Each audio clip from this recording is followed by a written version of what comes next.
Hey everyone, welcome to What's Happening in Real Estate with Conrad Zerini from REMAX Escarpment, REMAX Niagara, and Brian Hogbin, Mission 35 Mortgages, and myself with REMAX Escarpment Golfi.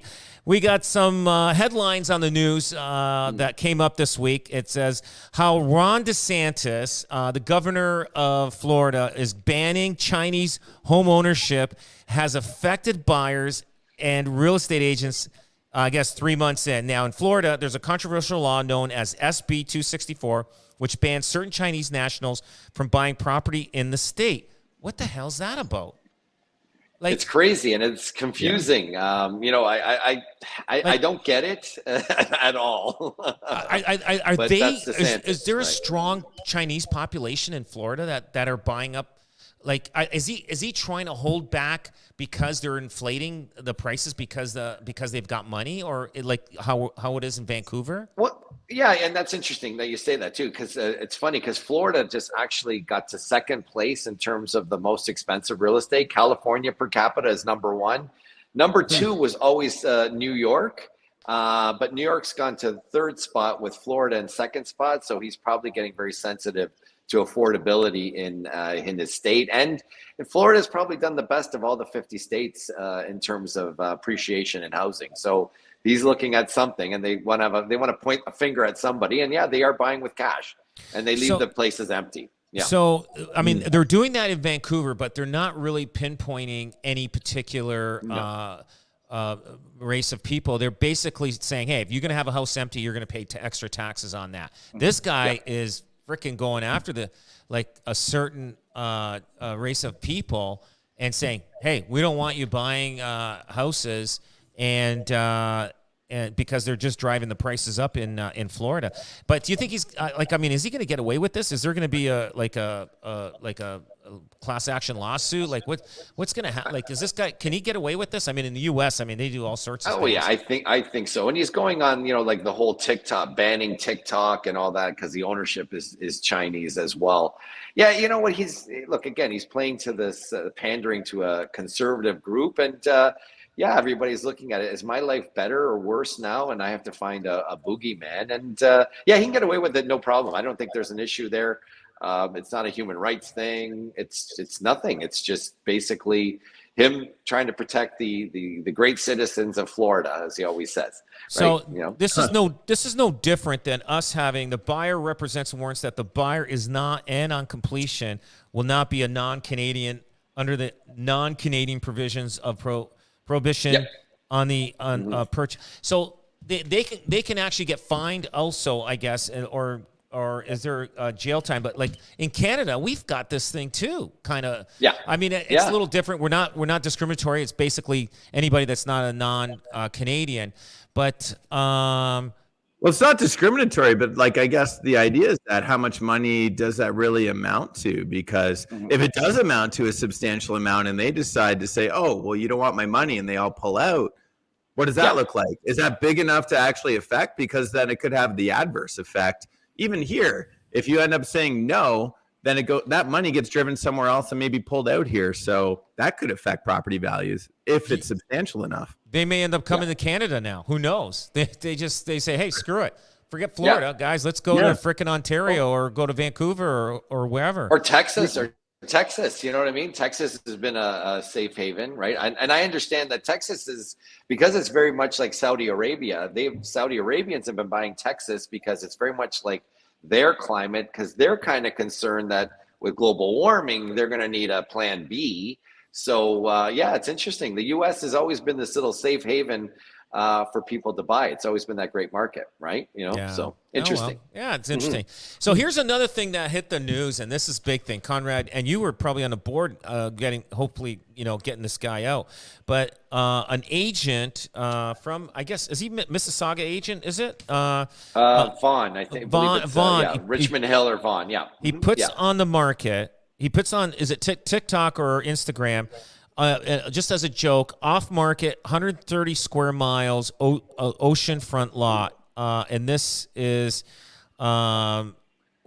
from the Gaza Strip. The Gaza Strip, yeah. Yeah. So I mean, and a lot of people took offense. I mean, it is. You don't do that.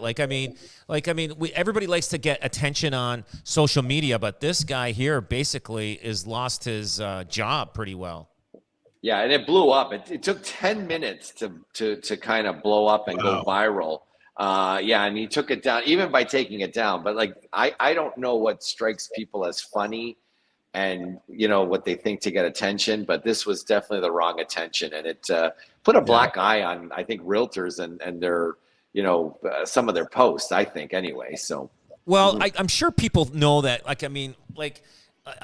He's not a representative of anybody but himself, and it is a sad situation. I mean, I when this first happened and I started reading about it, I'm going like, how bad is it is a sad situation.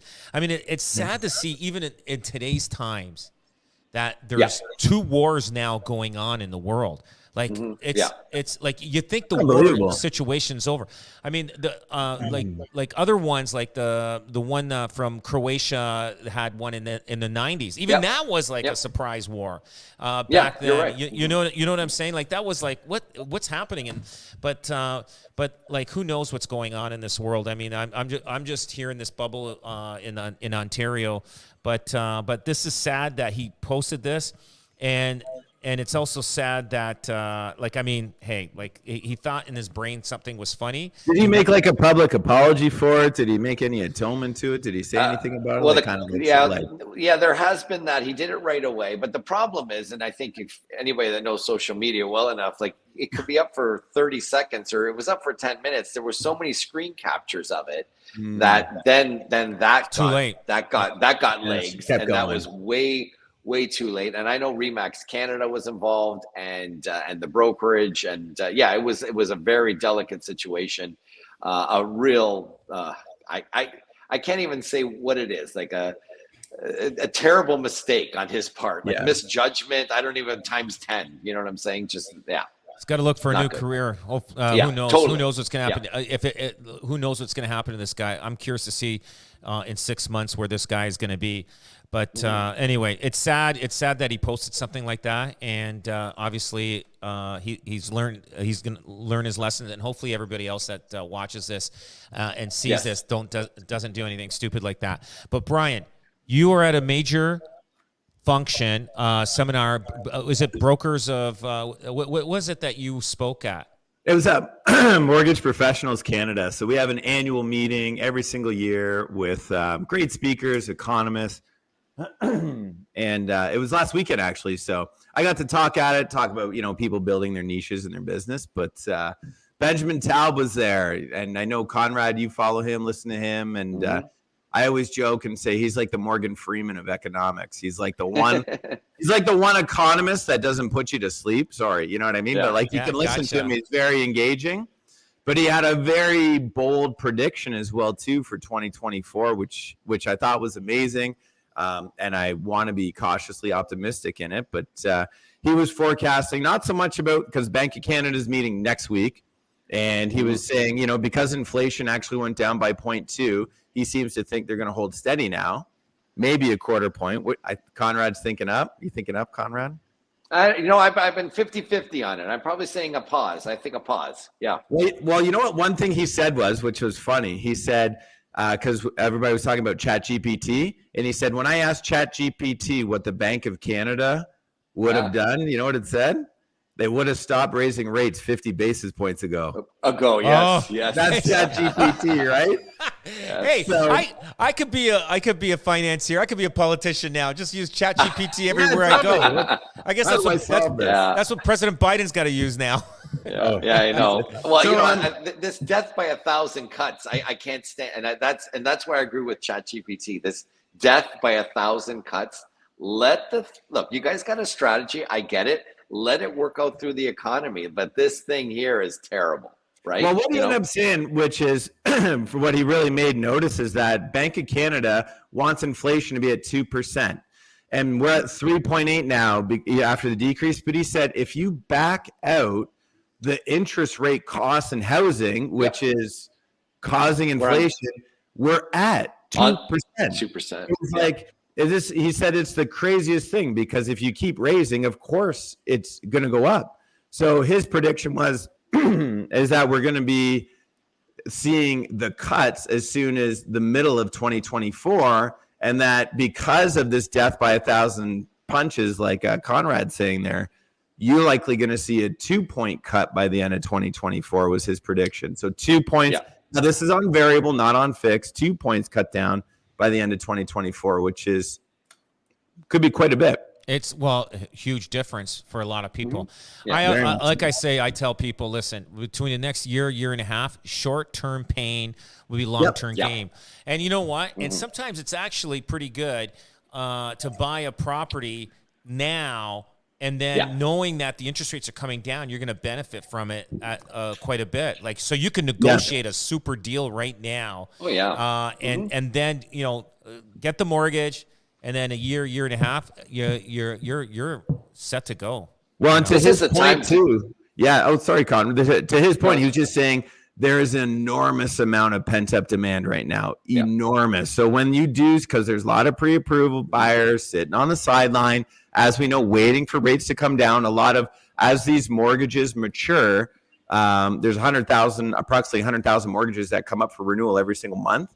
More and more people are looking to move. So when those rates start to go down a quarter or a half, you're likely going to be in competition. The market's going to shoot again, likely. So to your point, Rob, now is that opportunity. So, well, I was going to say, I want to echo Rob's sentiment, like in this uncertainty, and we're seeing it all across sectors at the one end of the continuum, all the way to the other, where we're seeing even land prices coming down. There's some uncertainty out there. Even the big players are kind of price stabilization, and people are kind of coming into the market. So when I see that end of the market doing that, why don't we see it at the other end?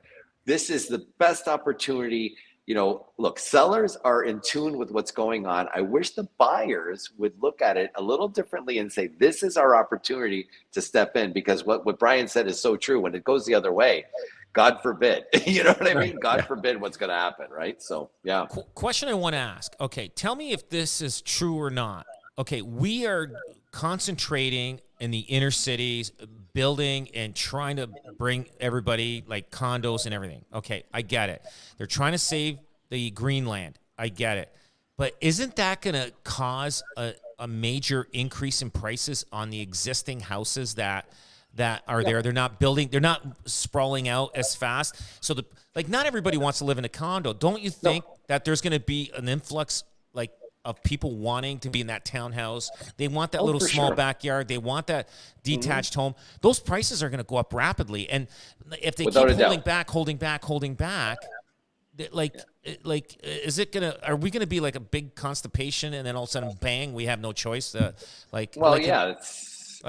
look, the unicorn, I've been doing a couple of videos the last couple of weeks. The unicorn transcends this market uncertainty, and as time goes on, that single detached becomes that unicorn, right? And I'll tell you something. I just did Dundas, and I compared Dundas, Ancaster, and Waterdown, and I found that Dundas has only about a 2.5 month supply, but Waterdown has something like almost 4 months, and Ancaster has 7 months. And the thing is, Ancaster's the land of the unicorn. They're all unicorn type homes where you get more tract development in those other two areas. So you can see that happening. That will now, once we start that condos become the standard, then all that other on the ground stick construction will start to really become unicorns. And yeah, you're right. There's going to be a upward pressure for sure. Definitely. And Conrad, you know this probably better too. It's all the new home construction permits are all multifamily now, because there's been such a push for multifamily and highest and best use. You don't see someone buying a plot of land saying, I'm going to put one single family on there anymore. They're trying to go more dense to make more money if you're a builder. Well, there was an application on the mountain in Hamilton that got turned down because it was too low in density and the city wanted it higher. So that's the first time I've ever seen that. No kidding. So can you imagine? Yes. Yeah. It got turned down because it was too low density. Wow. That's crazy. Well, guys, listen, we're running out of time. Thank you so much. Have a great weekend. Conrad, I'll be looking forward to your Friday a segment on what's happening with. You always pick a real. What are you doing today? What is that? Dundas, the land of the unicorns. Dundas. That's it. Okay, man. We're looking to see that. Brian, thanks a lot for being on. We'll catch you guys later. Thank you. All right, take care. Thanks.